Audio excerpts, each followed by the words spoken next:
Senhoras, senhores, queridas irmãs, queridos irmãos espíritas, queridos jovens, nossos votos cordiais de muita paz.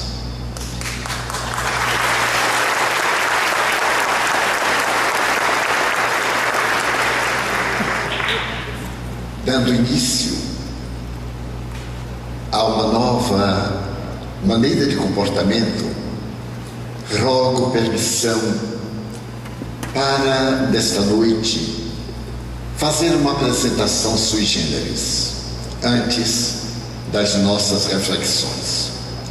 Acompanha-nos nesta viagem um devotado trabalhador do Espiritismo do Equador. Convido o Dr. Juan Danilo Rodrigues.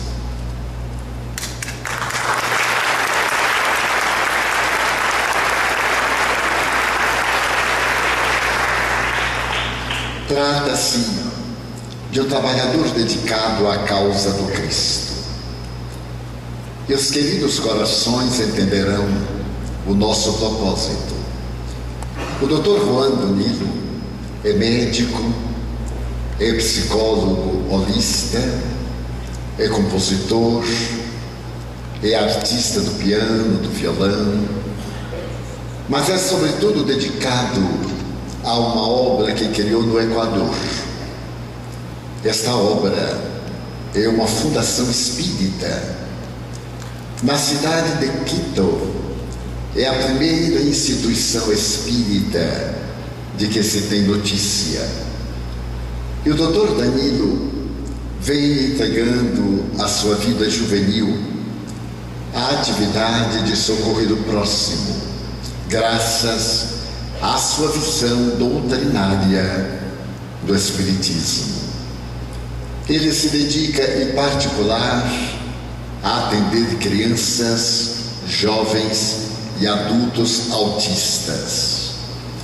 E nesse mistério, ele escreveu um livro que nos fascinou.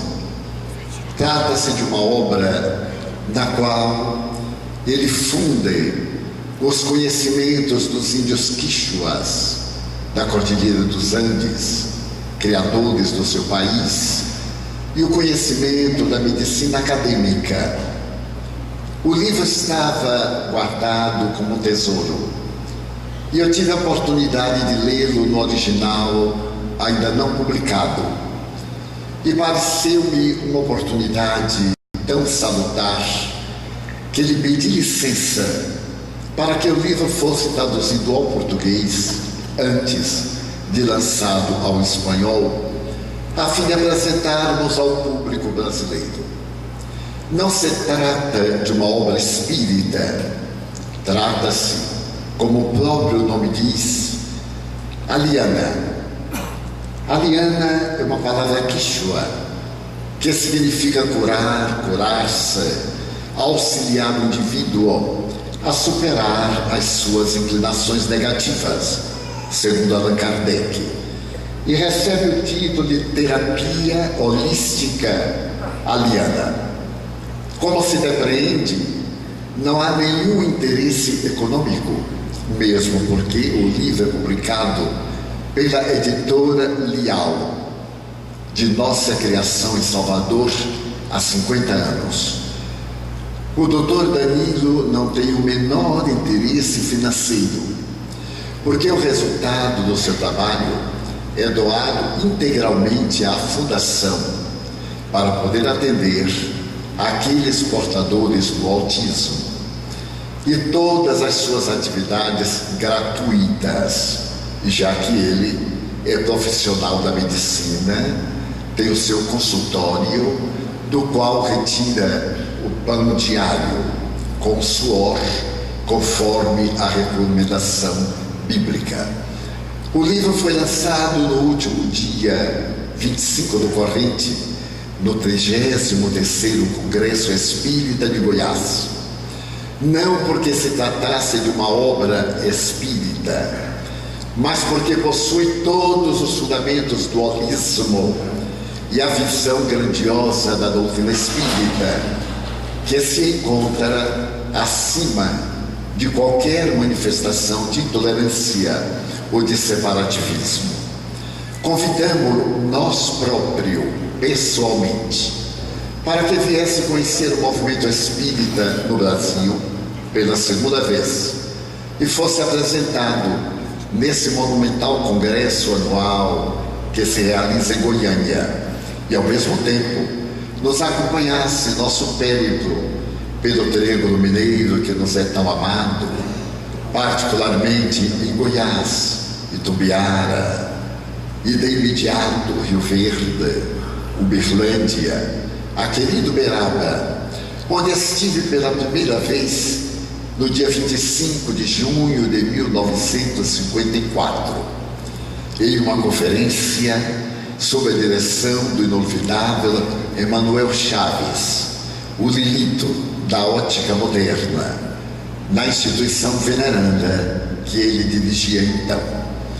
Então eu tive hoje, pelo amor que nos une uberabenses, porque também eu sou, graças à generosidade da Câmara Municipal, em cujo evento aqui no ginásio Chico Xavier pronunciou uma mensagem de ternura e de gratidão, e tivemos a oportunidade de realizar o encontro na televisão local para poder atender um programa de muito debate na época, e psicografando naquela oportunidade uma mensagem em inglês de natureza especular, o que significa dizer de trás para frente, com o apoio do venerando apóstolo e publicada em uma obra escrita pelo Dr. Carlos Bacelli, que se intitula Divaldo Franco em Uberaba.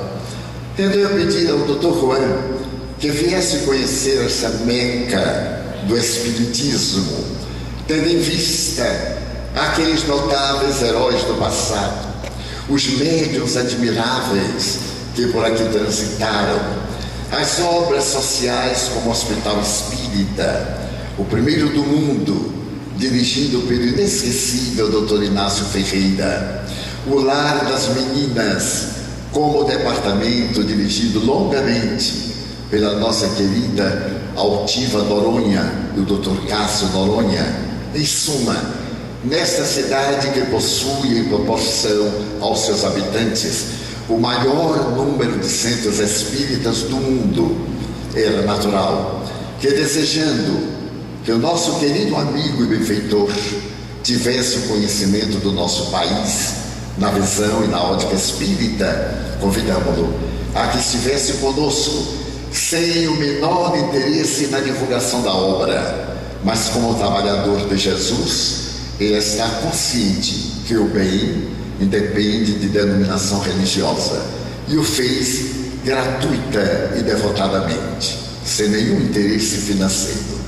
Então pedi-lhe para que trouxesse para nós uma saudação do povo equatoriano. O nosso querido Dr. Danilo fala português a 70%. Eu diria que, sendo ele médium e um apóstolo da mediunidade, possivelmente ele será entendido por nós pelo verbo, pelo coração e pela ternura que lhe é peculiar. Por favor. Boa noite, meus caros amigos, caras amigas. É um prazer para mim poder falar para todos vocês. E me sinto profundamente honrado de poder compartilhar nestes momentos maravilhosos. E, sobretudo, é um sonho para mim estar neste preciso lugar de nosso admirado Chico Xavier, de grandes médiuns, de um psiquismo formidável. A conhecer a casa de ele, admiro tanto este povo que tem tanto que ensinar a nós, que apenas llevamos 6 anos em el Espiritismo, mas procuramos também seguir adiante com muita força. Deus les pague.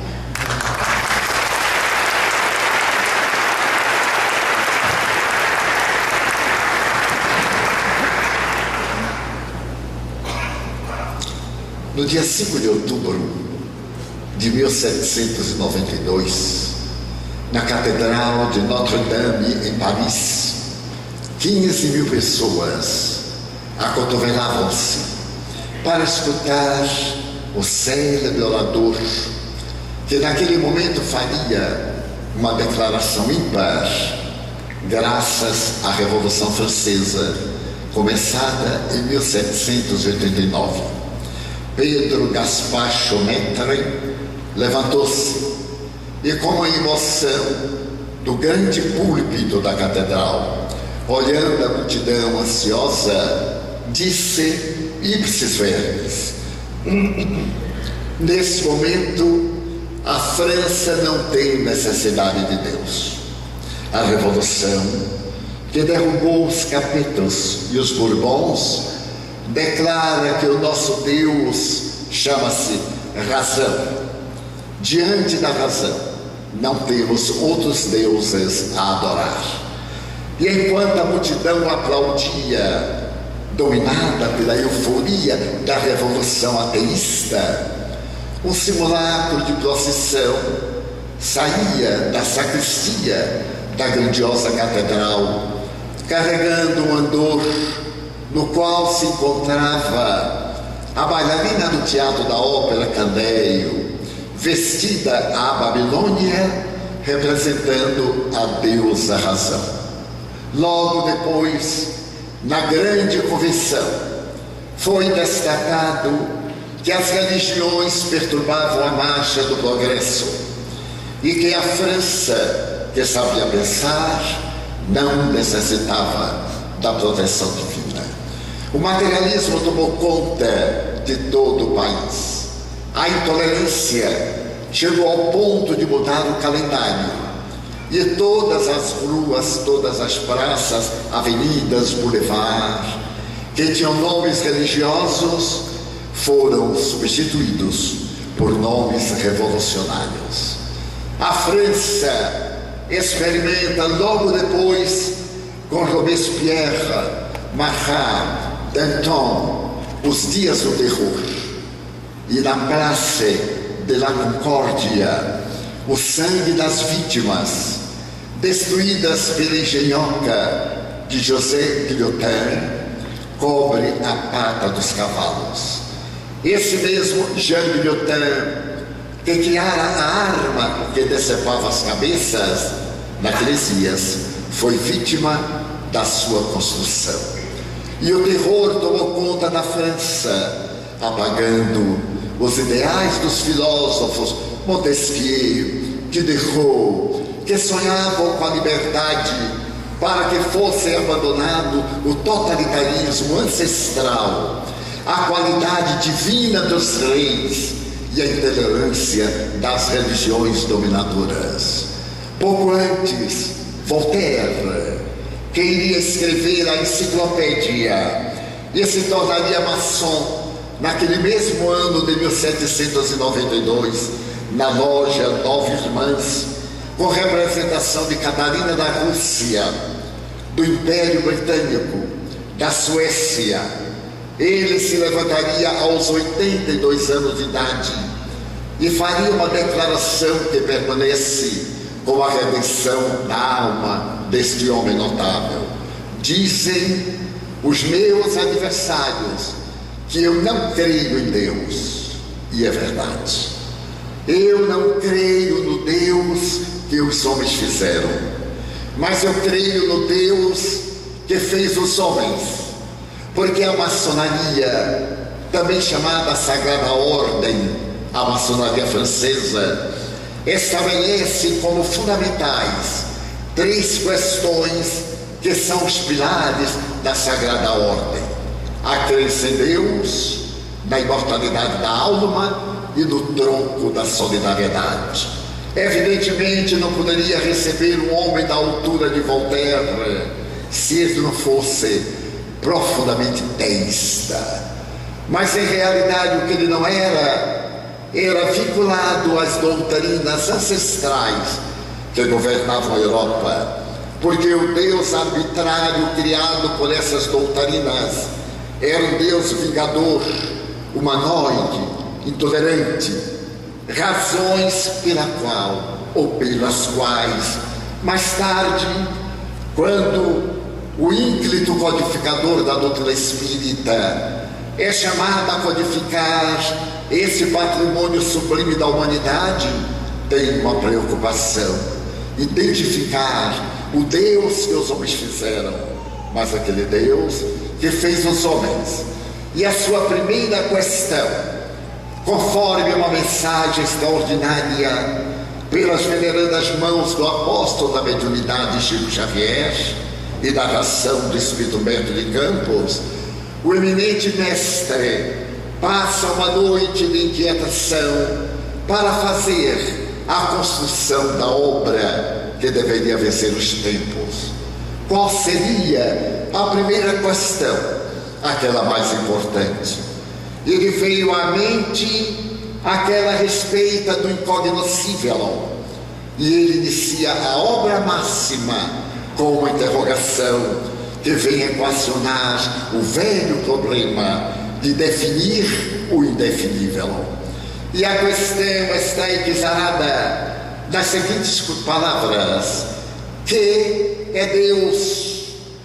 Ninguém se atrevera a definir Deus de maneira lógica, porque definir o infinito é limitá-lo. Definir Deus é colocá-lo dentro de uma série de palavras, perdendo ele o controle do continente para ser o conteúdo. E Allan Kardec, com sabedoria, ao formular a pergunta, mata o Deus antropomórfico, porque a pergunta ancestral da psicologia, da teologia, da sociologia era mal formulada. Ainda hoje perguntamos: quem é Deus? E a partícula quem significa o homem que. Qualquer resposta tem o caráter antropológico de um Deus humano, de um Deus que marcha à frente dos exércitos para matar filisteus em benefício daquela raça privilegiada que seria a sua. Então haveria dois deuses: o que construi um povo nobre, um povo tenaz, de constituição monoteísta, no imenso oceano do politeísmo ancestral, mas, indubitavelmente, tendo ele inimigos, não poderia a bondade suprema gerar qualquer forma de adversidade. Outro Deus, então, teria feito aqueles que é a semelhança do anjo decaído voltada-se contra Deus. Allan Kardec, com sabedoria incomum, elabora a questão de maneira lógica: que é Deus? Que coisa? Que razão temos para entender esse Deus? E as entidades venerandas redarguem: é a inteligência suprema do universo, a causa primeira de todas as coisas. E iremos encontrar nessa definição uma elasticidade que vai ao infinito. A inteligência suprema, a causa primária de todas as coisas. E que prova se tem da existência de Deus? Interroga o notável dialético, porque Allan Kardec, acima de tudo, seguia a tradição socrático-platônica do diálogo. É uma das obras mais grandiosas da humanidade, o Livro dos Espíritos. Quem teve a oportunidade de estudar Platão, de ver os diálogos socráticos, a República e outros livros, recordará naturalmente que ele é o grande dialético que introduz na literatura clássica a arte difícil do diálogo. Kardec era profundamente platônico e pergunta: que provas se tem da existência de Deus? E as entidades venerandas respondem: no axioma que aplicais às vossas doutrinas, todo efeito provém de uma causa, logo aquilo que não foi feito pelo homem, por Deus foi feito. Nós chegaremos mais tarde a esta reflexão, quando teremos oportunidade ambassador de abordar o tema que elegemos para a nossa oportunidade com os queridos amigos de Uberaba, em uma homenagem humilde ao venerando apóstolo Chico Xavier que o meu coração reconhecido faz. Aquele discurso será logo depois combatido, porque um jovem na Córcega, numa ilha pertencente à França, de origem italiana, sai do anonimato imenso do mar e realiza conquistas para, no ano de 1802, firmar a segunda concordata com o Vaticano, trazendo Deus de volta à França. A humanidade é paradoxal. Um revolucionário expulsa Deus na tribuna de Notre-Dame, e um outro revolucionário bélico, guerreiro, traz Deus de volta através do decreto com o documento no Vaticano. Mas esse homem, Napoleão Bonaparte, tem a ambição de transformar o mundo em estados moloques, tendo por capital Paris. As batalhas ininterruptas sucedem-se, as vitórias são alcançáveis, e esse homem extraordinário, no dia 2 de dezembro de 1804, naquela mesma catedral de Notre-Dame, deverá ser coroado imperador dos franceses, restabelecendo a antiga monarquia que a Revolução havia derrubado.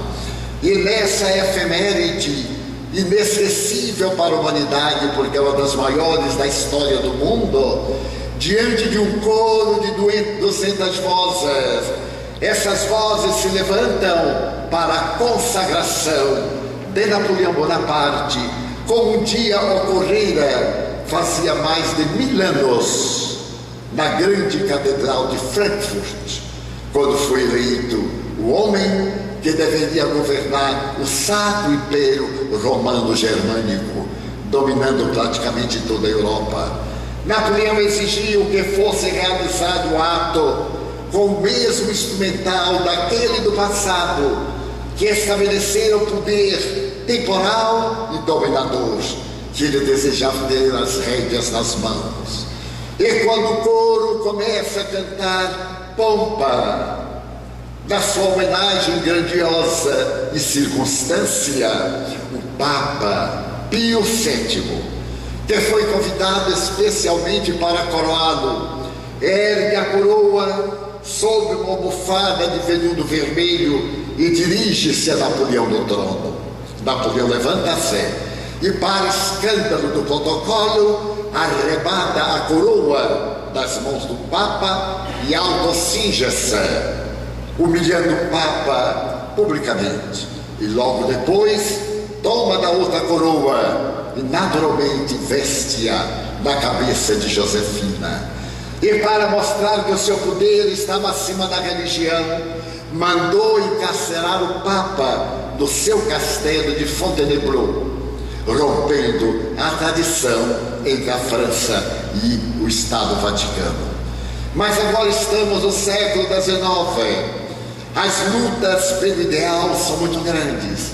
Paris levanta-se com a doutrina do positivismo, o antigo iluminismo, que estabelecia na filosofia uma doutrina ética, cede lugar ao pensamento de Augusto Comte, que estabelece a desnecessidade de religião e prega uma ética verdadeiramente fascinante. Assevera o notável pensador, noivo da jovem Clotilde, que era necessário não nos preocuparmos com religião. Se houvesse vida depois da vida, quem procedesse bem seria feliz. E se não houvesse vida depois da vida, quem procedesse bem já seria feliz. A proposta desta filosofia maravilhosa foi tão extraordinária que na proclamação da República Brasileira, o pavilhão nacional até hoje ostenta 3 palavras do positivismo: ordem e progresso. Esta filosofia arrebata, mas aquele homem que estava contra qualquer forma de religião apresenta um arquétipo que está presente na nossa herança ancestral, porque a noiva morre e ele, apaixonado por Clotilde de Vaux, nas aulas que dava na Universidade de La Sorbona, coloca uma cadeira de braços onde ela se sentava e recita mantras, exige que os seus alunos curvem-se em homenagem àquele ser adorado pela sua alma. É que a criatura humana, como muito bem disse o notável Carl Gustav Jung, tem necessidade psicológica de uma religião. Da mesma forma que é um animal gregário e necessita de outrem para viver, ele tem necessidade de uma fé religiosa para encontrar o estado luminoso. E Jung se houvera separado de Freud, da doutrina totalitária da libido, apresentando que a criatura humana é o ser que sonha, que tem necessidade de luz, e criou a palavra luminoso, em latim, numen, luz, para dizer que a nossa vitória total somente se dará quando nós atingimos esse estado de integração do cosmos em plena natureza universal, esse estado de plenitude que Jesus chamava o reino dos céus. Nesse ambiente admirável, Napoleão Bonaparte atinge as maiores glórias jamais alcançadas por um líder guerreiro de hoje ou do passado pré-cristão.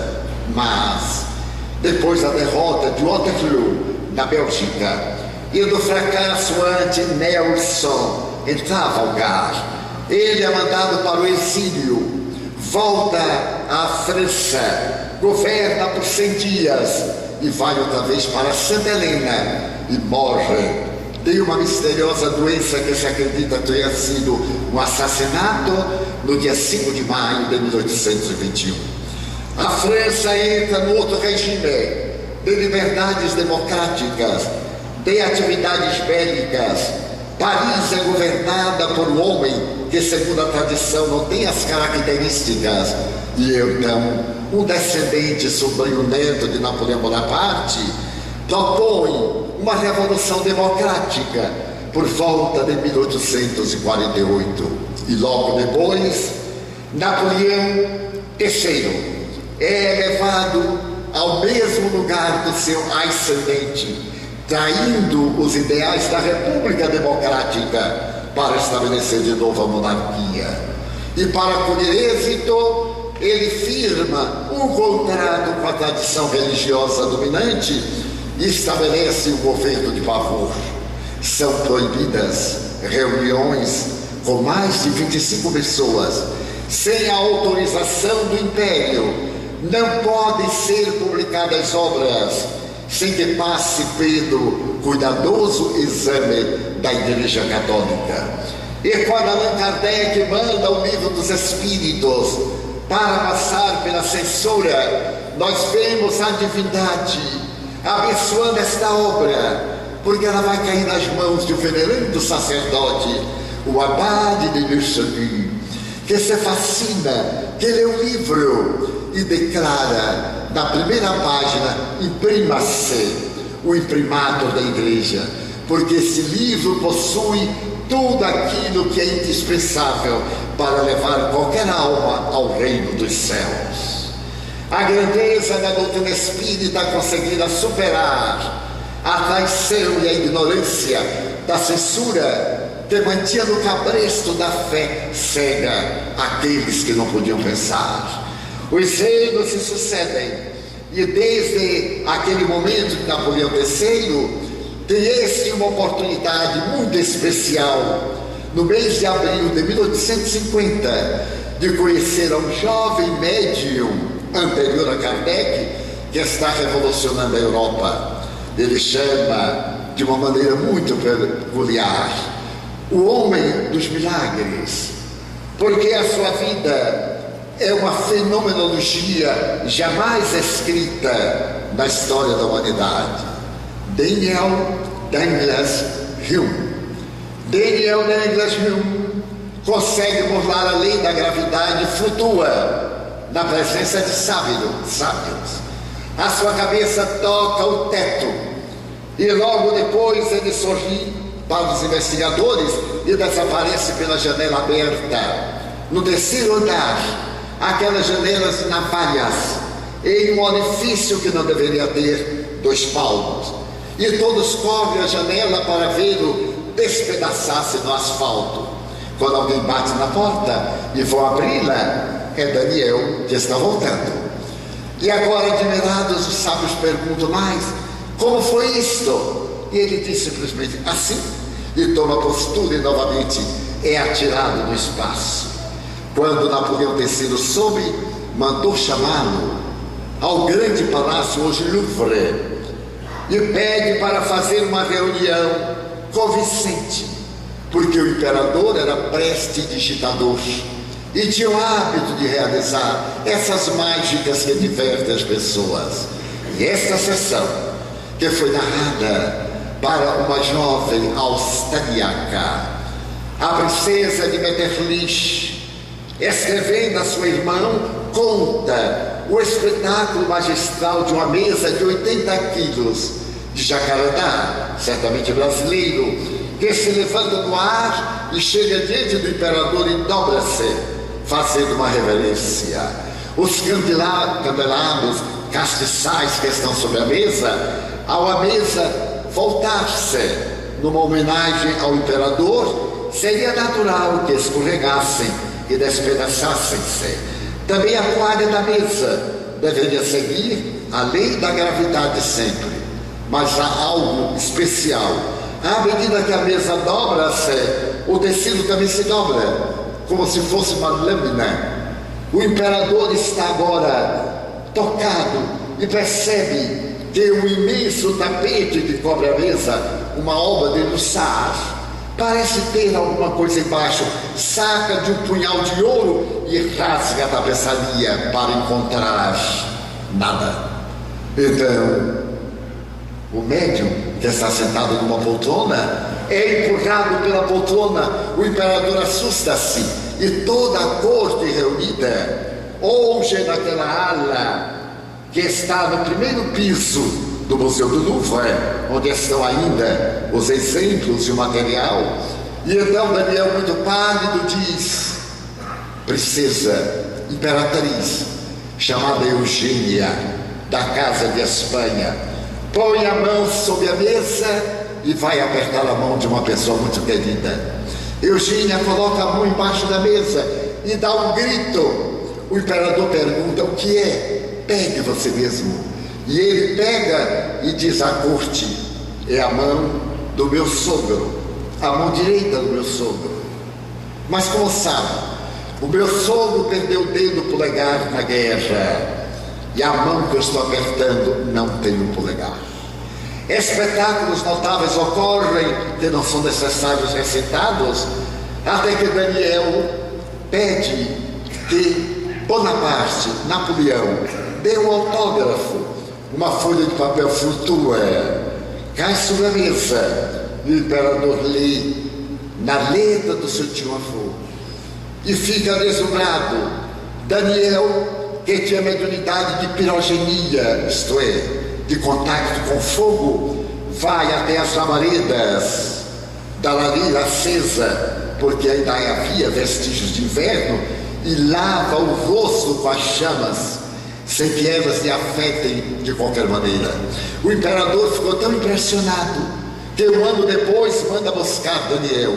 E quando Allan Kardec explica a fenomenologia da imortalidade da alma e a grandiosidade da mediunidade, o imperador da França, que foi governá-la até 1880, chama-o para que ele pudesse explicar essa realidade que ia contra as leis da natureza.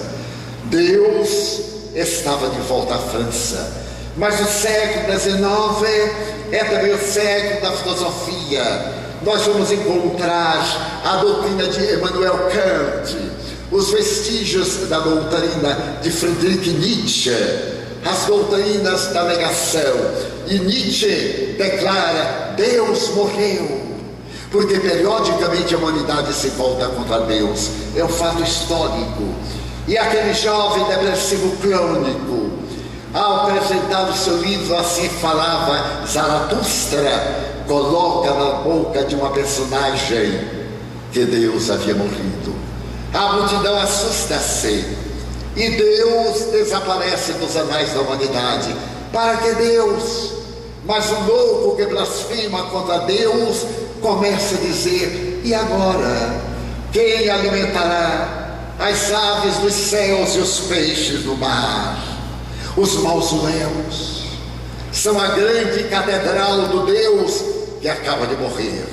E louco, Friedrich Nietzsche logo depois sucumbirá ao peso do seu desequilíbrio mental e emocional. Deus então é expulso da França. Da Universidade de La Salpêtrière, os investigadores da fisiologia demonstram que todos os fenômenos ditos mediúnicos não passam de fenômenos de personalidades múltiplas. Uma obra publicada em 1889 vem dizer que nós arquivamos personalidades em nosso mundo íntimo e em estados alterados de consciência. Essas personalidades apresentam-se. E o Dr. Pierre Janet firma o livro, mas sem nunca ter assistido uma experiência de natureza mediúnica. Ele se fundamentava nos psicopatas de La Salpêtrière, na histeria, na epilepsia, e declara guerra ao fenômeno mediúnico, asseverando que os médiuns eram esquizofrênicos, portadores de transtornos histéricos ou de natureza epileptóide. E o pavor toma conta dos médiuns que se recolhem. Começa a Era Nova, que por volta de 1872, com William Crookes, um dos pais da física contemporânea, apresenta os raios catódicos, e termina mais tarde na Escandinávia com as grandes teorias da física quântica, mostrando que matéria não existe. Matéria nada mais é do que ilusão dos nossos sentidos em relação ao átomo. E grandes cientistas erguem-se para proclamar a sua crença em Deus. Deus volta outra vez aos arraiais das academias. Mas por volta dos anos 1960, há uma revolução sociológica. 4 jovens de Liverpool, na Inglaterra, começam a cantar suaves canções. O barbeiro da minha rua, a rua por onde eu passo, o pequeno local em que nós tocamos, a minha casa, a minha família, foram chamados de Beatles. E mais tarde eles se transformaram nos líderes do pensamento revolucionário da nova sociologia. John Lennon, depois de tornar-se famoso após o filme Submarino Amarelo, irá declarar: nós, os Beatles, somos mais conhecidos do que Jesus. E as religiões apaixonadas ficaram contra eles, porque era verdade, eles eram mais conhecidos do que Jesus. Jesus é muito conhecido no Ocidente, mas no Oriente não tanto. E os Beatles haviam vendido nos livros, no mundo, mais discos do que Bíblias, desde quando Gutenberg inventou a imprensa. Uma jovem magra, feia, revolucionou as mulheres, Mary Quant. A moda era um palmo abaixo do joelho. E ela então foi ao estilista e exigiu um palmo acima do joelho. E apareceu a mini saia, para escândalo das avós. Agora é a micro saia, para o deleite dos curiosos. A vida vai mudando e sociologicamente surgem as negações, a flor e o amor. E nós vamos conhecer os jovens que se rebelam contra a guerra da Coreia, a guerra do Vietnã. E numa universidade, na grande Baía de São Francisco, um pensador francês sugere aos jovens: não à guerra, sim ao amor. Aparecem nesse momento aqueles jovens sonhadores da flor e do amor, e a humanidade se deixa fascinar pelas tradições do Oriente. surgem os mantos amarelos, mas surgem também aqueles que amam a música violenta, e enquanto os Beatles tocam, os hippies fazem aqueles inolvidáveis 3 dias de Woodstock, 3 dias de rock, 3 dias de sexo, 3 dias de droga. A marihuana e drogas químicas são naquela fazenda abandonada em 3 dias de chuva. O espetáculo da Era Nova estava proclamado, o materialismo existencialista. Gozar hoje, porque de repente vem a morte, então a vida chama-se agora. Gozemos hoje, porque não existe amanhã.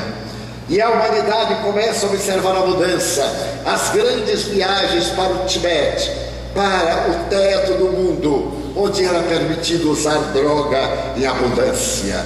Vem uma maravilhosa manifestação mística. De repente, os jovens Beatles estão saturados. Eles têm necessidade de preencher o vazio interior. Mas nesse momento aparece um caminhoneiro que tem bolas nos quadris e começa a cantar romanticamente. Esse caminhoneiro irá abalar o mundo e fará do rock uma nova mensagem. Então começa a usar drogas, a sua cidade se torna o paraíso dos hippies. Mas esse jovem vai se deformando, e a humanidade adora Elvis Presley, que também se entrega aos excessos, e quando é devorado pelas drogas destruidoras, a humanidade grita: Elvis não morreu. E uma vaga de espiritualismo novamente toma conta da humanidade. Mas estamos por volta de 1980, e nesse período o cepticismo está em nossos corações. John Lennon declara: o sonho acabou. Está em Nova York, no edifício perto de Central Park, e o fã entusiasmado retira-lhe a vida covardemente. Ele havia lutado pela paz, pelo amor, com Yoko, a sua mulher japonesa. Mas aquele jovem sonhador que nos deu Yesterday, e tantas músicas fascinantes que dulcificam o coração e que nos falam de paz, entra na memória da humanidade. Os Beatles desmancham-se, seus sucedidos, e para surpresa geral, o materialismo, o imediatismo, o sexismo, o erotismo toma conta da nossa cultura. Até sacerdotes. Os sacerdotes holandeses publicam um livro: nós somos cristãos, mas somos ateus, porque nós temos provas da existência de Jesus, mas não temos provas da existência de Deus. É nesse bártaro, nesse verdadeiro roda-moinho de desavenças, misérias, paixões, drogas, sexo e prazer, que se levanta em Nova York um extraordinário botânico, diretor do Museu de História Natural de Nova York por 40 anos, e resolve também entrar na luta. Haverá Deus? Não haverá Deus? Será possível acreditar-se que o Senhor acaso realizou essas experiências que se transformam na realidade do pensamento? E o Dr. Cassie Morrison publica uma obra a qual dá o nome 7 razões pelas quais eu creio em Deus. O seu livro é um sucesso, é um best-seller, e a mente humana vai absorvendo aqueles 7 princípios que nós iremos sintetizar para a melhor reflexão dos nossos corações amigos. O primeiro passo é uma experiência que qualquer um de nós pode fazer. Será que o universo é obra do acaso? Ou foi programado? Então vamos ver. Peguemos 10 moedas de R$1, enumeremos-las de 1 a 10, coloquemos no bolso e vamos fazer a tentativa: retirar a moeda número 1 sem olhar. A nossa probabilidade matemática de tirar a moeda número 1 é de uma vez em 10 vezes, porque são 10 moedas. Nós retiramos a número 1, devolvemos e vamos retirar a número 2. A nossa probabilidade é de um êxito em 100 vezes. Devolvemos a número 2 e ato contínuo, vamos tentar tirar a número 3. A nossa probabilidade é de um êxito em 1000 tentativas. Devolvemos a número 3, vamos tentar a número 4 e assim por diante até 10. Para retirar de 1 a 10 sucessivamente, de ordem, a nossa probabilidade matemática é de uma vez em 10 bilhões de tentativas fracassadas. É matemática. Qualquer um pode testar em casa. Logo, dizer, eu começo a imaginar o universo. Observo, por exemplo, o movimento da Terra em torno do seu eixo e percebo que esse movimento é o responsável pelo dia e pela noite, porque graças ao movimento de rotação nós temos a claridade do Sol e a ausência do Sol.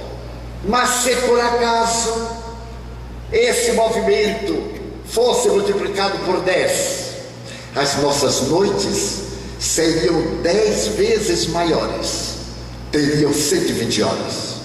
Os nossos dias seriam 10 vezes maiores e teriam 120 horas de sol. A vida seria impossível, porque durante as 120 horas de sol a terra ficaria crestada, mas o que sobrevivesse morreria gelado nas 120 horas da noite. Então, por esta razão, eu creio em Deus. Alguém pensou, mas eu creio em Deus por causa da localização da Terra a 150 milhões de quilômetros de distância do Sol. Se por acaso a Terra estivesse a 140 milhões de quilômetros, não haveria vida, porque os raios infravermelhos, ultravioletas e caloríferos destruiriam tudo pela sua ardência. Mas, se por acaso a Terra estivesse a 160 milhões de quilômetros, a vida também não se daria, porque os raios mantenedores da vida não alcançariam a superfície do planeta pela sua distância. Logo, algo ou alguém pensou. Sabemos que a Terra está distante da Lua aproximadamente 300 mil quilômetros. Mas não é por acaso, porque a pressão da Lua, seu magnetismo, é responsável pelas ondas das superfícies líquidas, dos mares, rios, lagos e etc. Mas não é por acaso. Se a Lua estivesse mais perto, as marés seriam tão altas que lavariam os Himalaias e a vida seria impossível.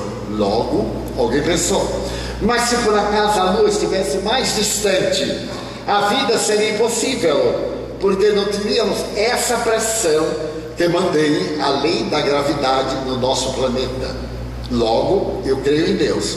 Se por acaso a superfície do mar fosse mais funda, 3 metros, a vida seria impossível, porque absorveria todo o oxigênio do ar e não teria vida na superfície. Então, eu creio em Deus. Mas eu creio em Deus porque a nossa atmosfera é de 60 quilômetros. Mas não foi um acaso, foi exatamente uma providência, porque diariamente aerôlitos, pedaços de planetas, caem na direção da Terra, e ao entrarem em nossa atmosfera, eles ralam, e nós chamamos estrelas cadentes, e caem na Terra pequenos blocos. Se essa atmosfera não tivesse 60 quilômetros, tivesse 50, por exemplo, eles entrariam na Terra e destruiriam totalmente o planeta.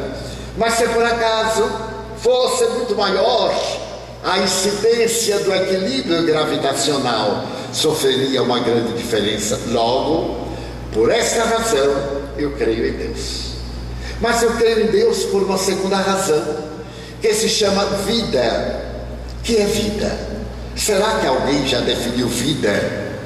Se nós pensarmos nos grandes botânicos do século XIX, nos cientistas e filósofos da atualidade, nós acreditamos que vida foi muito bem definida, mas vida tem uma variedade tão grande que não pode ser definida. Para o psicólogo, é a realidade íntima da criatura humana. Para o agricultor, para o médico, para o cientista, para o filósofo, para cada um de nós, a vida tem o sentido do nosso nível cultural, emocional e de consciência. Porque a vida, diz o Dr. Cassie Morrison, é tão miraculosa que é um químico, um grande químico. Uma raiz introduz-se na terra e transforma lodo e água em madeira, em flor, em fruto, o que nenhum laboratório na terra conseguiu. É o milagre da química, é uma transformação.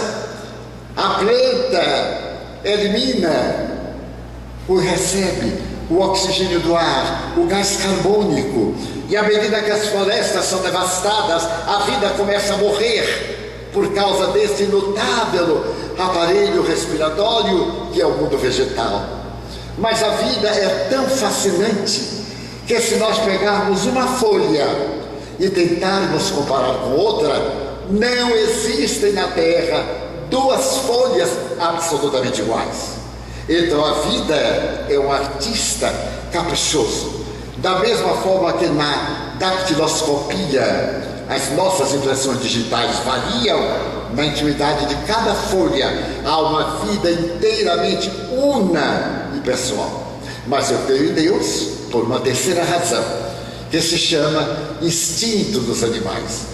Todos nós falamos, eu reagi pelo instinto, o instinto dos animais. Onde está o instinto? Em que área cerebral? Onde se encontra o instinto do cavalo que para antes de um abismo? Onde está o instinto de uma cobra que recua para dar o salto exato e pegar uma artéria para aplicar o veneno? Onde está o nosso instinto de preservação da vida? Na nossa violência. O instinto pode ser examinado como algo extraordinário. Vamos meditar. Quando a vespa vai morrer, ela sabe que necessita de procriar, então ela vai desovar. Mas a vespa sabe que depois que desova, ela morre. E sabe que os seus filhos são carnívoros e não pode comer carne senão viva. Ela faz uma viagem e pega um gafanhoto, aplica no gafanhoto uma dose letal que o imobiliza, mas não o mata. Ele fica como carne congelada. Ela arrasta para o buraco e nas partes abdominais ela coloca os ovos, voa e morre. Mas ela sabe que as vespas vão sobreviver, porque aqueles filhos, quando nascem, de imediato começam a devorar o gafanhoto, porque todo inseto nasce adulto, com fome. Até parece cearense, da Revolução de 1780, a grande seca do Ceará. E eles vão comendo o gafanhoto das partes não mortais, até quando chegam à parte vital, o gafanhoto morre. Então as vespas estão em condições de voar e buscar o seu próprio alimento. Como? Como acaso pôde fazer um emaranhado tão perfeito? Mas se isso nos chama atenção, as enguias, quando vão reproduzir-se, todas, do mundo inteiro, abandonam as águas e vêm para o arquipélago das Bermudas, as águas mais profundas do mundo. Ali então elas se reproduzem e morrem. Mas seus filhos possuem sonar, o radar, e nadam de volta para o lugar de onde vieram seus pais. E nunca foram encontradas em guias americanas em águas europeias, em guias europeias em águas americanas. Quem disse a enguia que vai nascer de onde vem a prole, que ela pertence.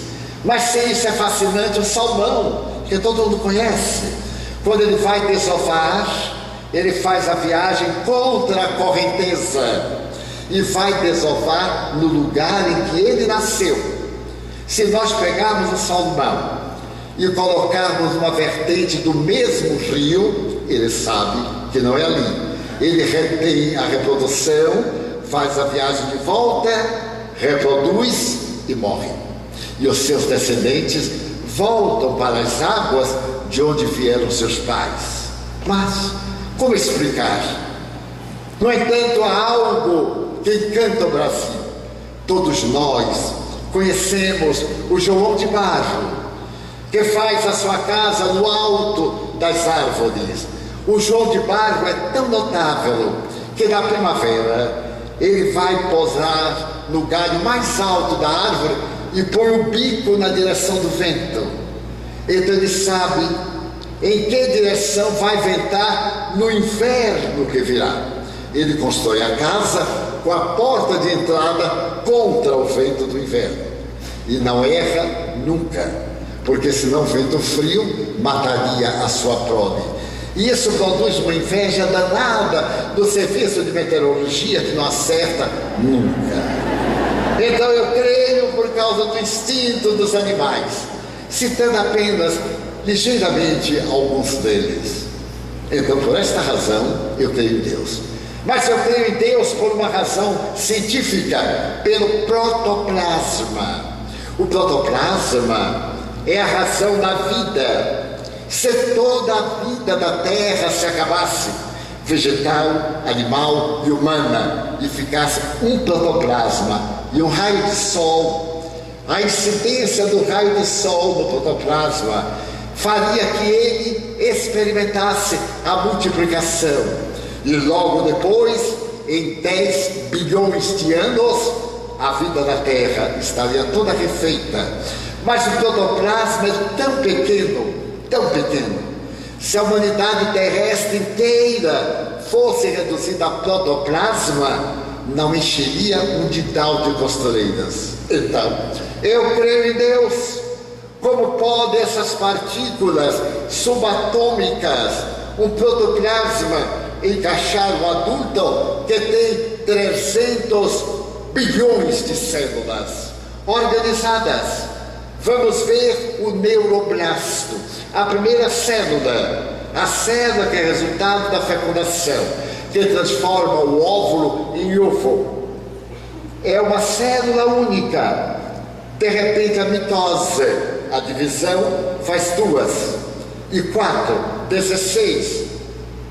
Mas uma dessas células tem a íris do olho, a outra tem o marfim do dente, tem a película da unha, tem a plasticidade do fígado, do neurônio cerebral. Meu Deus, como é que uma única célula pode reproduzir-se em variedade tão grande? Vamos trazer para a realidade. Eu pego um caroço de mamão e planto, e eu vou tirar do mamoeiro carambola, quiabos, machixe, tudo é um absurdo. Logo, diz o Dr. Kelsey Morrison, alguém pensou, programou, e depois da decodificação do genoma humano, ficou estabelecido que alguém pensou, porque tudo que nos vai acontecer na área da saúde, o que nos aconteceu, está escrito no genoma, e pode ser detectada uma doença do porvir, e até mesmo erradicada, porque a ética da medicina ainda não liberou. Então eu creio em Deus por uma quinta razão, que se chama imaginação. Porque afinal, a memória do instinto é sempre a mesma vespa, o mesmo salmão. Mas, através da inteligência imaginativa, nós podemos compor as sinfonias. São 7 notas musicais e nós temos bilhões de músicas colocadas no pentagrama. Então não é possível que sem a inteligência pudesse haver qualquer forma de vida. E essa vida tão complexa, que nos dá o mais perfeito computador jamais imaginado em Atlanta, que joga nas nuvens a memória. A humanidade não pôde fazer um cérebro humano, mas o cérebro pôde fazer um computador cerebral. Então há uma outra razão pela qual eu creio em Deus, a de número 6, através do equilíbrio ecológico. Os australianos, há algumas dezenas de anos, tiveram vontade de transformar o seu país em uma região agrícola, mas a Austrália é praticamente um continente perdido nos mares. E o vento que sopra, e algum que vem da África, trazendo a poeira e as areias escaldantes, fizeram que a Austrália fosse um país praticamente morto. Mas os australianos desejavam para a sua vida de pecuaristas ter o alimento em abundância, o capim, outras vegetações. Tiveram ideia de fazer seminários de mudas, lugares de plantas que o vento destruía. Então imaginaram fazer sebes, muros vegetais, para impedir que os ventos atravessassem. E para fazer desses muros, eles utilizaram de um cactus, que parece uma palma. Plantaram os cactos e eles eram verdadeiras paredes vegetais. E começaram a fazer agora a horticultura. Mas o que aconteceu? Algo imprevisto. Essas palmas não têm inimigos naturais na região. Na época, não existia na ecologia aqueles insetos que comessem essas palmas, e elas começaram a multiplicar-se. Os ventos carregavam pólen, e em toda a parte da Austrália começou a haver a dominação das palmas. As palmas destruíram fazendas, destruíram cidades, se usou lança-chamas, se usou herbicidas, se usou tratores, e as palmas decretaram que iam destruir a Austrália. Em um congresso de entomologia de estudiosos de insetos em Sydney, o mundo começou a pensar o que fazer. Não havia como deter aquelas palmas que o vento levava para toda parte. E alguém sugeriu que se levasse para lá o inimigo natural, o inseto que gostasse de palmas e que fosse bom reprodutor, que tivesse muita fome, o problema estaria resolvido. E começaram a pesquisar no mundo. E eu duvido que os senhores saibam onde encontrar este inseto.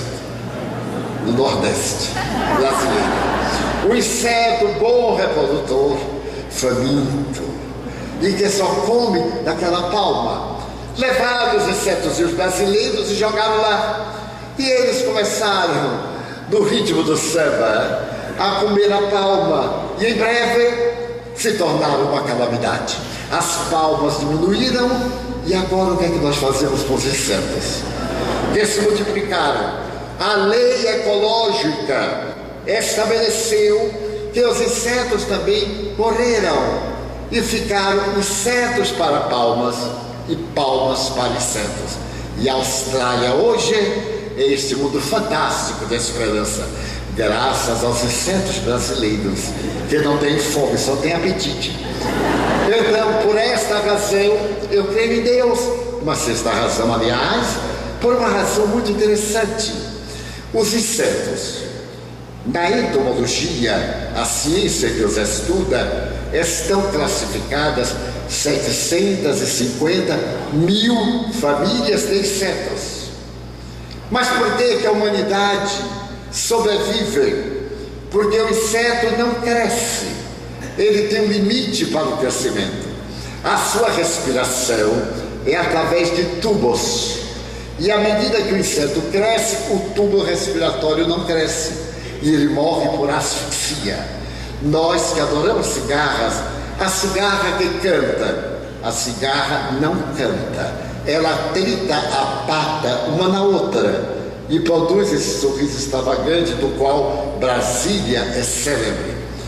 Mas então, à medida em que elas vão reproduzindo, eles, os insetos, não havendo a ampliação do tubo respiratório, eles estouram. Por isso a cigarra parece que estoura nas costas. E ao estourar, morre. Mas não é por acaso. Alguém pensou, imagine os senhores, se eles crescessem, nós não estaríamos aqui no auditório, porque 10 formigas com o corpo de 10 dinossauros ou mais impediriam. E que seria de nós se todo inseto continuasse crescendo como nós e atingisse as alturas? Então algo limitou o desenvolvimento do inseto. Então, por esta razão, eu creio em Deus. Mas eu creio em Deus pela 7ª razão, que se chama imaginação criativa. Esta imaginação está além do instinto, além da inteligência, porque é através da imaginação que nós podemos voar. O salmista, no Salmo número 21, tem a oportunidade de dizer: os céus proclamam a glória de Deus, e o firmamento a obra das suas mãos. De fato, se nós olharmos para os céus, vemos a obra de Deus, e vemos essas lâmpadas mágicas que iluminam a noite, e aquelas que sequer sonhamos, e passamos a imaginar Deus como autor de todas as coisas. Numa noite de inverno, caminhando por uma estrada sem iluminação artificial, nós vemos as estrelas e dizemos: eu vejo milhões de estrelas. E nos enganamos. Somente são visíveis a olho nu 5.000. Mas em realidade 2.500, porque as outras 2.500 estão do outro lado. Quem duvidar pode contar hoje de noite. Mas se nós usarmos o binóculo, podemos vê-las 15.000. Se nós usarmos o telescópio doméstico, podemos ver 150.000. Se usarmos o telescópio de Monte Palomar, na Califórnia, podemos ver 30 milhões. Se usarmos o telescópio Hubble, que está ainda em volta da Terra, apesar de sua função ter acabado e ele continua mandando mensagem, nós poderíamos ver em nossa Via Láctea 200 bilhões de estrelas cantando a glória de Deus. E diríamos: Betelgeuse, a ponta da Virgem. E saberíamos que aquela é de primeira grandeza, por causa da sua luz azulácea, porque as estrelas são como as mulheres, quando jovens brilham, mas depois esmaecem como o sol, que é uma estrela de 5ª grandeza, fica meio amarelada, e com o tempo vai ficando vermelha, as estrelas anãs que desaparecem. Nós vemos esta riqueza quando o universo nos fala que existem 100 bilhões de galáxias, e que em cada segundo uma galáxia é devorada pelos buracos negros e outra galáxia surge da poeira estelar. Fascina-nos a alma a grandiosidade do macrocosmo, que não dá lugar à nossa imaginação de conceber esse céu, esse caminho de Santiago, essa beleza que parecem manchas perdidas das volúpias de maneiras circulares das grandes galáxias.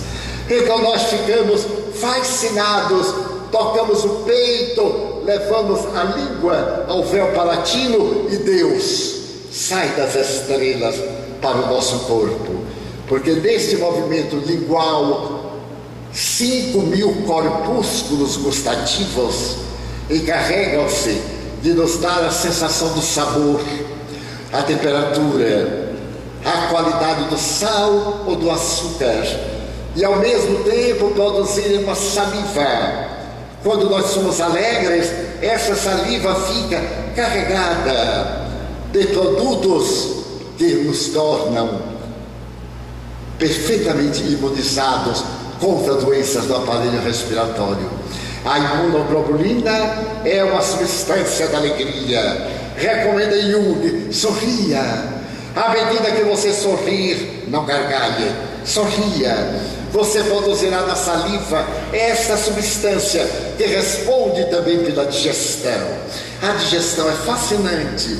Eu sinto o cheiro de carne assada, de um churrasco gaúcho, nos pampas, que entra por aqui, imediatamente o estômago prepara a substância para digerir aquele churrasco. E nós pegamos a carne gordinha, assadinha na ponta, que faz muito bem para o colesterol. E então nós vamos pegando, cortamos. Não, eu não posso, eu sou vegetariano. E agora eu me lembro de alface. O estômago joga fora toda aquela substância e começa a preparar o digestivo para a alface, para qualquer outra substância vegetal. E na hora que nós vamos comer, nós não é isso, eu sou lago do ovo. E o estômago diz que, cara, não aguenta esse cara, joga fora e prepara no milagre grandioso de álcalis, bases e sais minerais produzidos pelo nosso organismo, que possui todas as substâncias químicas conhecidas. As endorfinas são muito mais poderosas do que a morfina, e nós produzimos em nosso cérebro essas endorfinas, as celeucinas, através do estado de saúde ou de perturbação emocional. Tudo começa na cabeça, no pensamento. É a teoria da ciência, é a teoria do espiritismo. Somos um espírito imortal. A nossa vida está escrita em nossos atos do perispírito. Esse corpo intermediário, também chamado corpo astral, pelas doutrinas esotéricas do ontem e do hoje. Mas então nós vemos que Deus, se por acaso eu pego um alfinete e dou uma picada na minha pele, Ele destrói milhares de capilares, vasos muito pequenos, com uma potência reduzida. E de imediato, outros capilares vêm para o lugar. Se eu tomo talho, vem a hemorragia. E de imediato, o organismo produz um coágulo tampão e atira aquele coágulo para poder fazer que cesse o sangue, com exceção dos hemofílicos, que devem ter muito cuidado para evitar estados de hemorragia que podem levar à morte. Então eu levo a mão à cabeça e toco a coisa mais divina, que é a arte de pensar. E aí eu me pergunto, como é que pode uma pasta, algo gelatinosa, com água e DNA, transformar-se na memória? Como é possível que um pouco de uma substância espermatozoica leve ao óvulo uma célula ainda não completa, um ser adulto com todas as características? Então eu penso no meu sistema circulatório, ele mede 150 mil metros de veias, vasos e artérias, em um circuito especializado: coração, pé, coração, cérebro, coração, cantando as glórias de Deus. Esse coração que começa a pulsar 20 dias depois da concepção, ainda é um gameta, um zigoto, é invisível a olho nu. De repente, um choque elétrico dispara o que será mais tarde o coração, que pulsa sem cessar. Numa pessoa de 70 anos, ele pulsa 2 bilhões de vezes. Numa pessoa de 90, não calcularam, infelizmente. E na hora que ele para, a vida se dilui pela falta de oxigenação e leva o indivíduo à morte encefálica, portanto, ao desaparecimento do corpo, das suas transformações moleculares. Então eu creio em Deus, através dessa aparelhagem dos fones pulmonares, da faculdade de falar, que não é na garganta, é na terceira circunvolução frontal de esquerda, ou centro de Broca. Então eu procuro lembrar-me de uma velha canção, e essa velha canção está impressa em uma gota gelatinosa, que é a minha memória. Posso recitar um poema, e esses 100 bilhões de neurônios intercambiam, para dizer uma palavra, mais de 1 bilhão de neurônios, com a velocidade maior do que a do pensamento, comunicam-se para encontrar a palavra nos arquivos neuronais, cantando as glórias de Deus.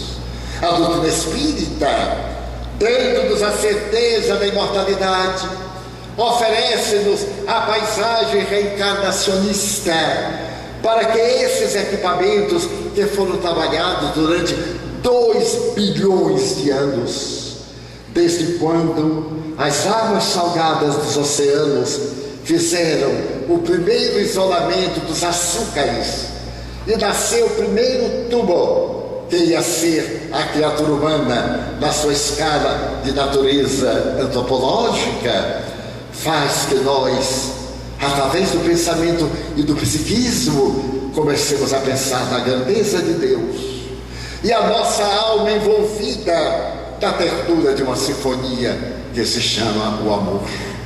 O amor é a sinfonia universal. Se fizermos silêncio para ouvirmos as estrelas, compreenderemos a sinfonia transcendental da ternura. Essa musicalidade sublime que dá vida, que tira a vida, que transtorna, que enlouquece, mas que diviniza.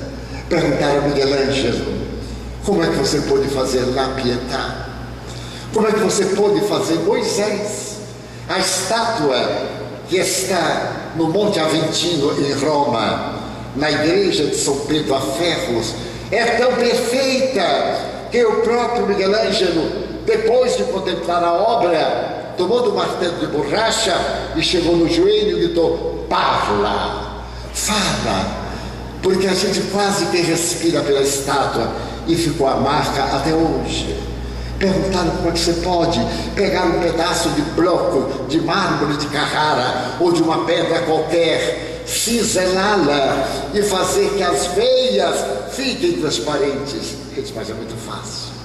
Quando eu olho para a pedra, não vejo a pedra, eu vejo a estátua. O meu trabalho é tirar aquilo que está impedindo a estátua de aparecer.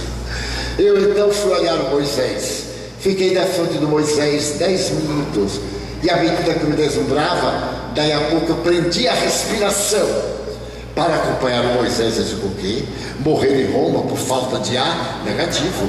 Deixei Moisés em paz e desci para poder fitar o Coliseu e lembrar-me daquele tormento de amor das almas que se entregavam em holocausto de amor ao poeta de Nazaré, ao doce Galileu, àquele homem que teve a audácia de dizer: os séculos passarão, mas as minhas palavras não passarão.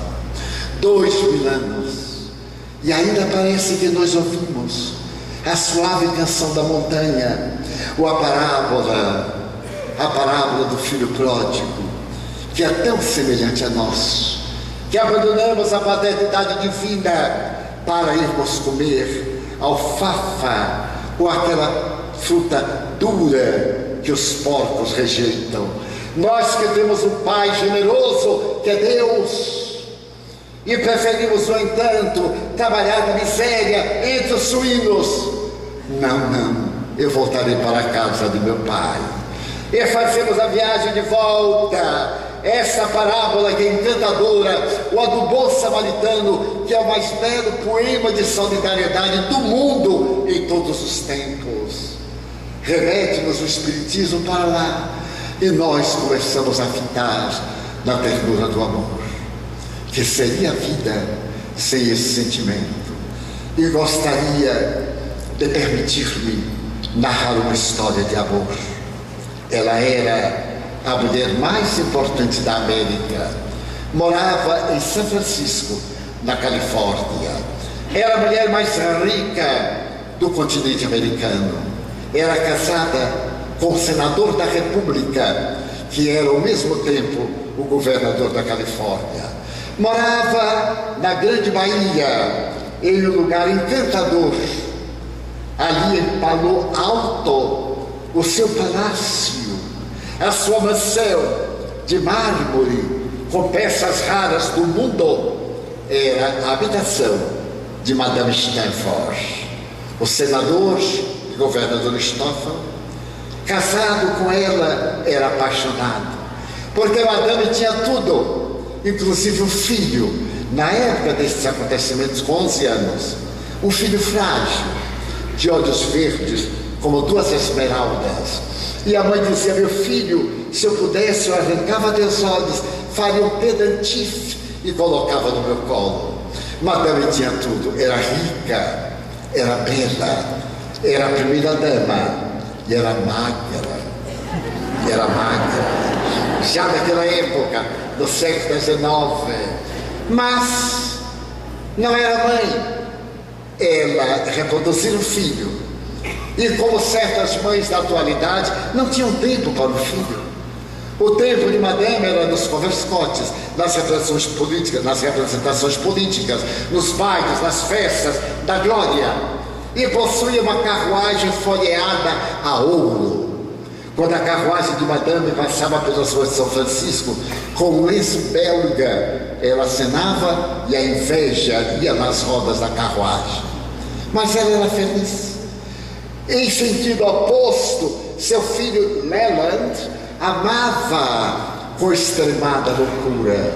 Ele a olhava e sorria, e Madame dizia: meu filho é feliz. Ela confundia sorriso com felicidade, porque nós vivemos uma ala do palácio. Ele tem uma aia francesa, uma funcionária alemã, e tem uma ama inglesa, e todo o conforto. Ele tinha tudo, mas não tinha mãe. Isso não é importante. Ainda hoje nós temos aparelhos eletrônicos.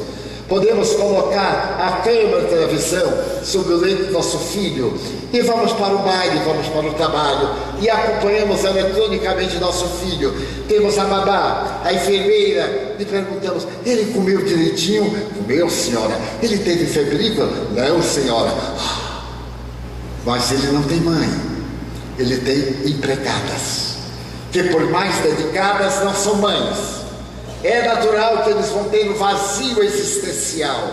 Não receberam a carícia das mãos, esse beijo tranquilo sobre o cabelo na hora de dormir. E eu me lembro de minha mãe analfabeta, que nos punha a dormir e cantarolava baixinho, passando a mão em nossa cabeça e coçando o cafuné.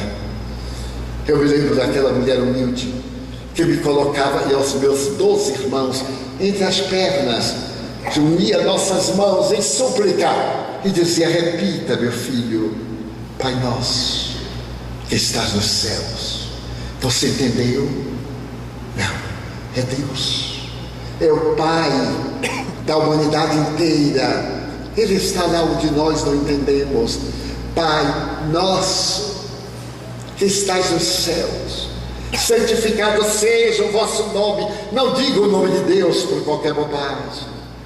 Esse é nosso Pai. As criaturas são nossas irmãs, até as pessoas feias, mal educadas, agressivas, perversas, criminosas, nossos irmãos, porque nós não temos o destino na mão, nós trabalhamos o destino. E eu ficava ouvindo aquela mulher analfabeta interpretando pela 1000ª vez o Pai Nosso para todos 13 filhos, e tinha tempo de lavar, cozinhar, remendar, naquela época em que não havia prêt-à-porter pronto para vestir. Eu sou o último e eu sou o 7º irmão masculino, e as roupas vinham do mais velho para o mais novo.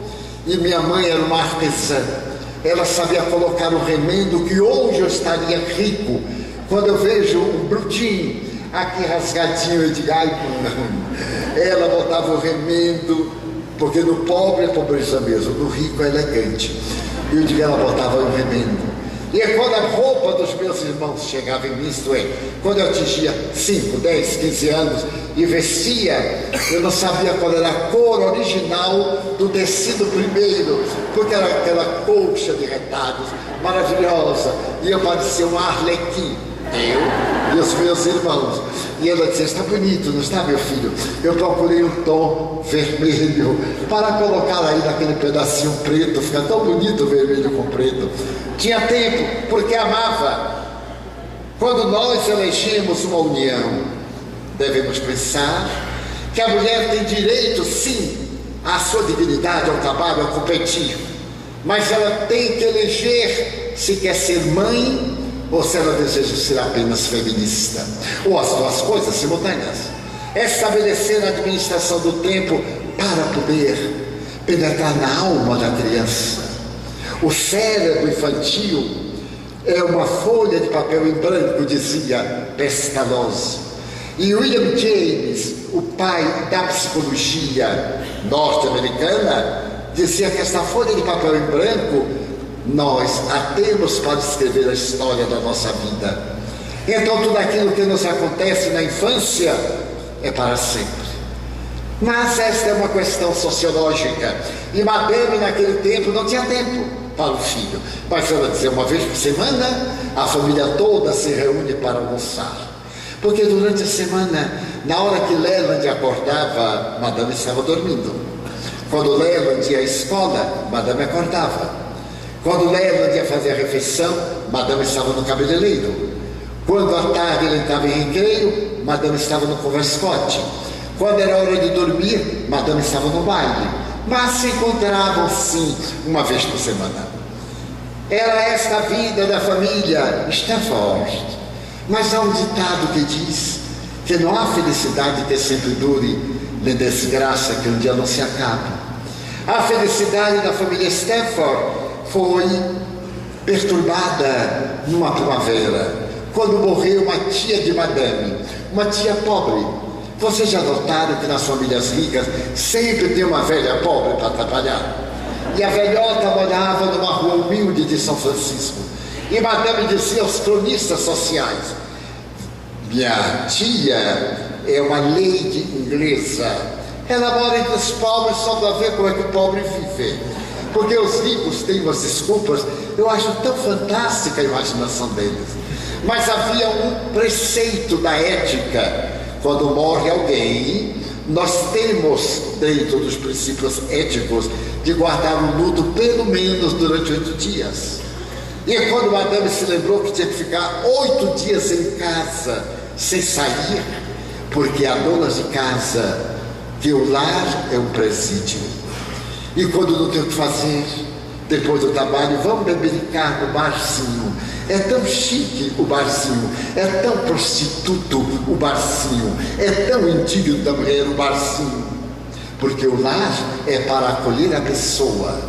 Nós não devemos ter casa para morar, nós temos lares para viver.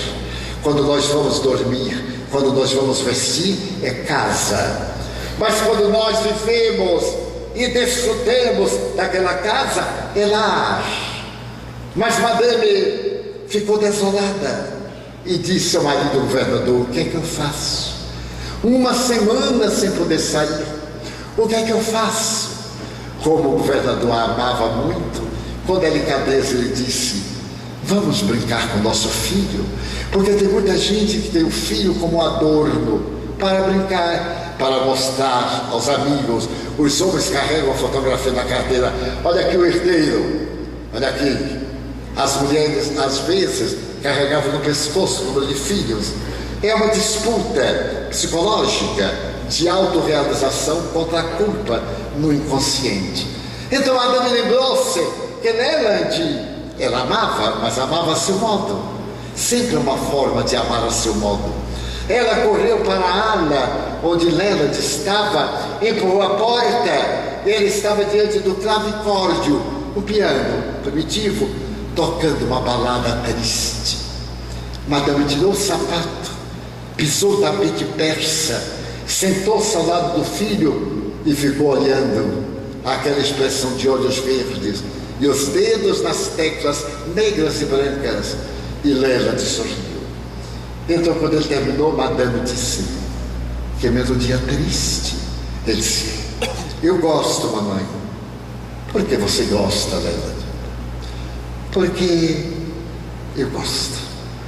Mas você sabe cantar, Leland? Sei, mamãe. Quer que eu cante?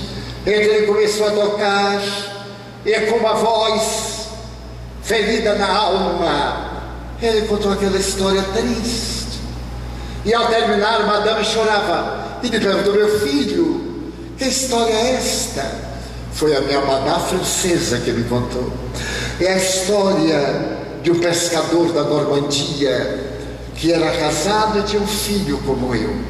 Todo dia pela manhã eles entravam no barco e o pai saía ou os deixava na praia para quando fosse a tarde eles irem buscar e terem a bênção do peixe.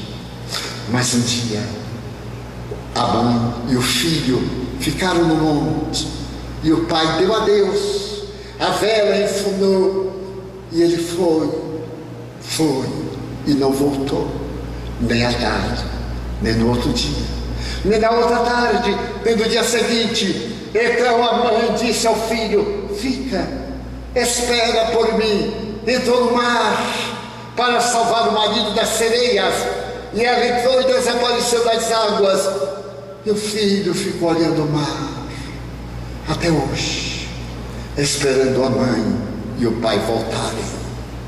Olha, felizmente tu nos tens, a mim e a teu pai. Não, mamãe, eu fico aqui na praia, na montanha, olhando o mar dos negócios de papai, e olhando a mamãe atrás dele que eu vai buscar, e eu fico esperando até o domingo. Mas mamãe, você vai, e eu fico esperando até hoje. Olha, vai mudar, vamos correr, vamos brincar. Arrancou do clavicórdio o menino e saiu a correr, e Madame descobriu uma coisa: amor é convivência. Essa ternura de estar ao lado é o momento de tocar a cabeça ou de sorrir, o momento do nada, mas o nada que é tão cheio de vida. Ela descobriu que amava Leland à medida em que brincavam, até que Leland lhe perguntou: mamãe, por que durante essa semana você está comigo? Ah, Leland, morreu aquela bruxa da sua tia. E achou de morrer no verão, podia ter morrido no inverno, ninguém sabia. Agora na abertura da ópera, e então a etiqueta manda que fique em casa durante 8 dias, por isso estou com você. Mamãe, e quantas tias você ainda tem? Não é exatamente assim. Mas à véspera do domingo, quando terminava o prazo, uma amiga de Madame, dessas bajuladoras, foi visitada e disse: ai, querida, eu sei quanto você está sofrendo de saudade da sua tia. Eu tive uma ideia. Aqui em São Francisco há um orfanato, e nós poderíamos ir ao orfanato. Eu chamarei a imprensa para que vejam a sua caridade. Você leva guloseimas, você leva embuçados, e então é fotografada e aparece nos jornais: Madame Stanford, com o coração dilacerado de dor, preocupa-se com a orfandade de São Francisco. Foi fantástico, porque ela chamou os funcionários, mandou preparar doces, bolos, guloseimas. E no dia seguinte, pela manhã, ela entrou na carruagem, 2 lacaios vestidos a caráter, com bandejas de prata, encheram parte da carruagem. E nesse momento em que a carruagem ia viajar, Leland apareceu na porta principal do palácio. Madame olhou para ele, amava. E pela primeira vez, ela entrou: meu filho, queres vir comigo? Ele desceu a escada. Parecia uma tela de Gainsborough, vestido de veludo azul, com uma pluma de egrete no cabelo, no chapéu. Ele tirou o chapéu, entrou na carruagem, bateu a porta e perguntou: mamãe, aonde nós vamos? E ela disse: a um orfanato. Ah, que é orfanato, mamãe? Eu não conheço essa palavra. Olha, meu filho, orfanato. Orfanato é um lugar de órfãos. Mamãe, e que são órfãos? Mas tu não sabes? Não. Lá em casa nunca se pronunciou este nome. Deixa-me dizer órfãos. Órfãos são esses moleques de rua, a ralé, esses miseráveis, esses vergonha da sociedade, que são recolhidos numa casa de proteção. São crianças com fome. Mamãe, aqui em São Francisco tem crianças com fome? Sim, meu filho. Mas não é papai o prefeito, o governador? Leland, isso é questão de política, eu não me envolvo. Mas mamãe, crianças com fome? Em nossa casa se atiram pães aos cães, porque eu não tenho apetite, tem tanta comida. E os órfãos? Leland, não me perturbes. A carruagem chegou ao orfanato e as crianças foram trazidas para os retratos, as fotografias, a propaganda política. E Leland olhou, eram crianças magras, como os órfãos de todo lugar, a cabeleira desgrenhada, os olhos um pouco fora das órbitas, a carícia orgânica. Mas Leland gritou: são crianças, mamãe. Correu. Como é seu nome? John. Seu nome? Joey. Seu nome? Tom. Mamãe pegou uma bandeja e começou a servir os órfãos. E os órfãos tinham muita fome. Comiam com os olhos, com a boca, com os bolsos, recheava.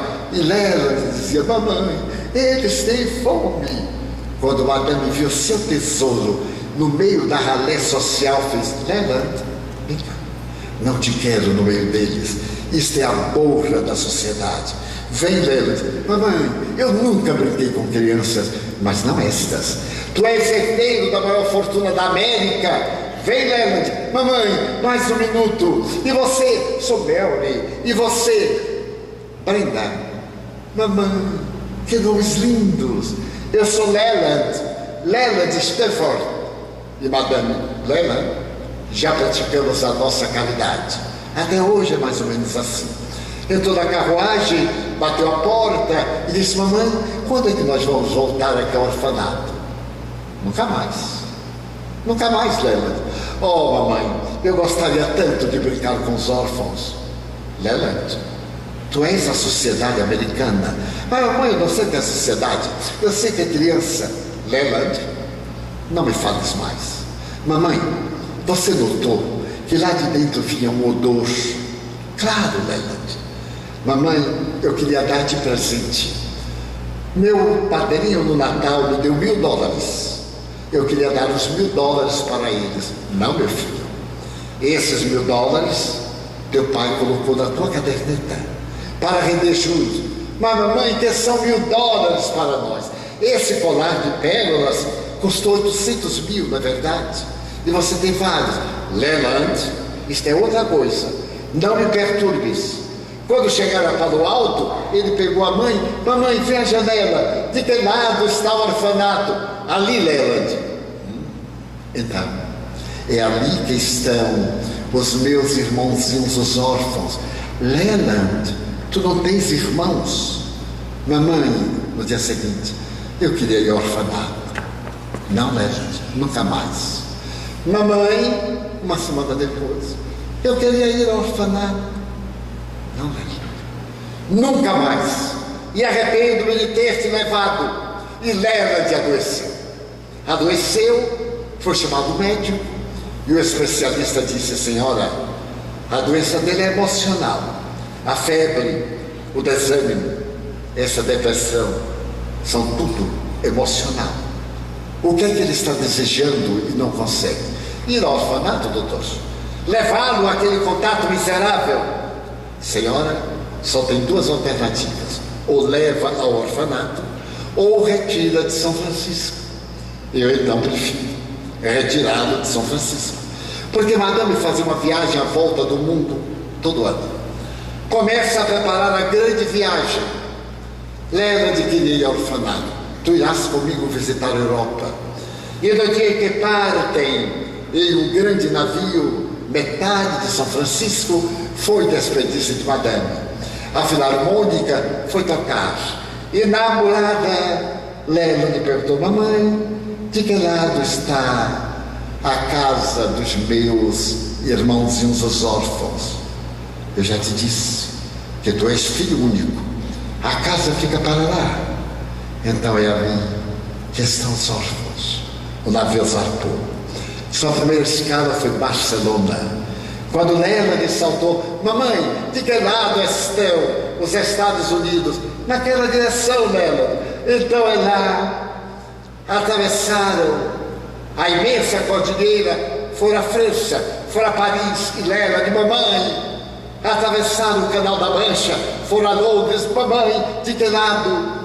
Por fim foram à Itália, era agosto, o verão italiano, e foram hospedar-se no hotel da Vila Ápia Antiga, um hotel de luxo todo andar para Madame Stafford e o seu staff. Mas no segundo dia, Leland adoeceu. Adoeceu gravemente, febre alta. Chamados os melhores médicos, eles diagnosticaram febre amarela. Era epidêmica, pandêmica. E disseram: senhora, ele vai morrer. Não sabemos como curar a doença, não tem vacina. A própria rainha da Inglaterra teve o marido, o príncipe Alberto, vítima da febre, da peste. Mas meu filho não vai morrer. Eu sou a mulher mais rica da América. Bebe buscar a rainha se for preciso, que eu pago. A mentalidade de muita gente que o dinheiro contra tudo. Façam-a salvar meu filho. E Madame viu ele desfeito, emagrecido, os olhos enormes. Naquela noite, febril, com todo o staff no quarto, e Madame desesperada, Lela lhe disse: mamãe, leve-me até a janela. Ela carregou o seu tesouro, uma aia abriu a janela, o vento quente levantou as pernas da cortina branca, e ele olhou Roma. Longe, mamãe, aonde está São Francisco? Naquela direção, meu filho. Então é lá, Leland, que estão os teus irmãozinhos, os órfãos. Fica bom, para que eu te leve rapidamente. Fica bom, meu filho. Nós vamos levar, eu vou dar um dinheiro enorme para consertar a casa. Fica bom para tu ires brincar com os teus irmãos. Leland, mamãe, eu estou tão cansado. E ela colocou o filho sobre o lençol de seda e ajoelhou-se. E Leland começou o desvario. Mamãe, os órfãos estão chegando. John, Paul, Joey, Mary, Brenda, mamãe, os órfãos. Leland, não são eles, é o delírio da febre. Meu filho, você está delirando. Mamãe, eles estão me chamando. Leland, mamãe. A cabeça pendeu. Madame deu um grito. E quando acordou, Leland havia morrido. Madame não teve dúvidas. Mandou embalsamar o filho. Levou ao porto de Ostia. E o navio partiu em direção à América. A notícia chegou antes.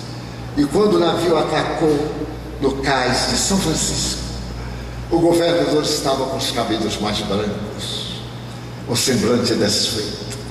A cidade correu, um caixão de mogno e cristal, que se podia ver o rosto de Leland, foi carregado pela guarda de honra, que desceu da área funerária reservada e colocou na carruagem, naquela mesma carruagem floreada a ouro. A orquestra filarmônica começou a tocar o Requiem de Mozart, e foi o desfile, e ela dispara o orfanato. Quando chegou à porta do orfanato, ela abriu a porta imensa da carruagem, e diante do caixão parecia louca: Leland, meu filho, olha os teus irmãos, os órfãos, perdoa-me, Leland, haver-te negado, perdoa-me, meu filho. Eu não sabia o que fazer, não sabia do teu amor, perdoa-me, Leland. Fechou a porta da carruagem e parou alto, num pedaço de solo que contempla o Pacífico. Ela colocou o corpo do filho e uma lápide de mármore com esta frase: aqui dormem os olhos verdes de meu filho. Naquele ano, Madame deu $20.000 ao orfanato. No ano seguinte, Madame construiu 2 orfanatos. No 3º ano, o marido morreu. No 4º ano, Madame descobriu que os órfãos não necessitavam somente de mães e de pães, mas também de educação.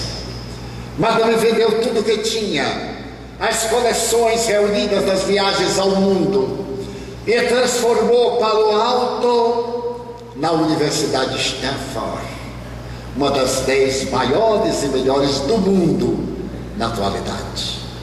E quando a Universidade de Stanford atingiu seu esplendor, um jornalista brasileiro chamado Felipe Terra foi visitar Madame, que morava no subúrbio, numa casa modesta. E então ele perguntou: Madame, a senhora deu tudo que tinha para que os meus filhos recebessem educação. Madame, e aqueles $1000? Também eram de meu filho. Eu não podia dar. Transformei-os numa fundação. São mais de $1 milhão para educar qualquer criança órfã, de olhos verdes, em homenagem a meu filho. Porque ao perder meu filho, eu perdi tudo. Passei a amar a memória, passei a sentir a angústia de não haver atendido meu filho por um capricho. E Madame dobrou a cabeça e chorou longamente. Madame Stanford, na atualidade, eu estive lá, proferi conferências na Universidade de Stanford, na Baía de São Francisco. Pude ver o retrato, a foto de Lela de Stanford, com a sua roupa azul. Então eu me lembrei de Deus, do amor de Deus, que mandou à terra esse anjo azul, para poder fazer do coração desta mulher um oceano de evangelho. Era necessário que o amor ferisse-lhe as entranhas da alma, para que o seu Deus se transformasse na imensa luz da caridade. Então eu repetiria as palavras do Dr. Cassie Morrison: eu creio em Deus, porque o seu amor, conforme João Evangelista, está dentro do meu coração. E te digo: eu te amo, Senhor, com as feras mais profundas da alma, e não necessito de nada de fora para te amar. Quando vejo o meu coração fremir em uma palavra, eu te amo. Ou quando vejo o corpo tremer ao toque de ternura do ser amado. Ou quando posso sonhar que um dia serei arrebatado pelas asas do amor da tua direção, e o teu filho me perguntará: tu me amas? E repetirá a pergunta: tu me amas? E pela 3ª vez: tu me amas? Então volta à terra e vai cantar o amor para as almas sensíveis. Chega-me à mente a certeza de que esse amor pode transformar-se em gratidão, de que aquele que ama tem o essencial, e quando nós temos o essencial, o secundário não vale, não tem importância, para dizer, nesta hora de crise, de problema: oh meu Deus, enquanto alguns blasfemam e outros desesperam, eu quero dizer-te que eu amo a vida, que para mim é bela, é consentida. Muito obrigado, Senhor, pelo que me deste, pelo que me dás, pelo ar, pelo pão, pela paz, pela beleza que eu encontro no altar da natureza, pelos olhos meus que descobrem a beleza das flores de todas as cores. Mas diante da minha visão, eu te quero pedir pelos cegos que se debatem na multidão, que choram na solidão, que andam na escuridão. Por eles eu oro, e a ti eu imploro com miseração: porque eu sei que depois desta lida, na outra vida, eles também enxergarão. Muito obrigado, Senhor, pelos ouvidos meus, que me foram dados por Deus, ouvidos que ouvem o tamborilar da chuva no telheiro, a melodia do vento que sopra no ormeiro, as lágrimas que vertem os olhos do mundo inteiro, ouvidos que ouvem a música do povo que desce do morro na praça a cantar a melodia dos imortais.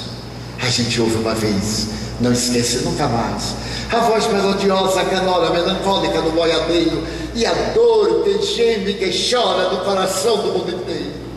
Pela minha faculdade de ouvir, deixa-me pelos surdos pedir. Eu sei que depois desta prova, na vida nova, eles voltarão a ouvir. Obrigado pela minha voz e pela sua voz, pela voz que ama, que canta, que alfabetiza, que ilumina, que legisla, que trauteia uma canção, e o teu nome profere com doce emoção. Diante da minha melodia, deixa-me dizer-te da minha alegria, porque sofro de afasia. Um dia, além do além, cantarei a sublime melodia. Obrigado pelas minhas mãos, mãos que aram, mãos que semeiam, mãos que agasalham, mãos de ternura, que libertam da amargura, mãos que apertam mãos, mãos dos adeuses, que limpam feridas, que enxugam lágrimas, dores das vidas, pelas mãos de sinfonias, pelas mãos de cirurgias, mãos de poesias, mãos de psicografias, pelas mãos que atendem a velhice, a dor, o desamor, pelas mãos que no seio embalam o corpo de um filho alheio sem receio, e pelos pés que me levam a andar sem reclamar. Obrigado, Senhor, porque eu posso bailar diante do meu corpo perfeito. Eu vejo na terra aleijados, deformados, paralisados, que não se podem movimentar. Eu oro por eles, porque eu sei que depois desta expiação, na outra reencarnação, eles também bailarão. Obrigado por fim pelo meu lar. É tão maravilhoso ter um lar. Não é importante existir lar, é uma mansão, ou uma favela, um ninho, um grabato de dono, um bangador, uma casa no caminho, seja lá o que for, mas que dentro dele exista a figura do amor. Amor de mãe ou de pai, de mulher ou de marido, a presença de um filho ou um irmão, alguém que me dê a mão, pelo menos a companhia de um gato, de um cão. Mas se eu a ninguém tiver para me amar, se for a solidão a me acompanhar, se eu não tiver uma cama para deitar, nem um teto para me cobrir, mesmo assim eu direi: obrigado, Senhor, porque eu creio em Ti. Muito obrigado, Senhor, pelo Teu amor. Evocando Chico Xavier, da Tua linguagem de ternura, obrigado, Senhor, pela atenção de todos. Muito obrigado, Senhor.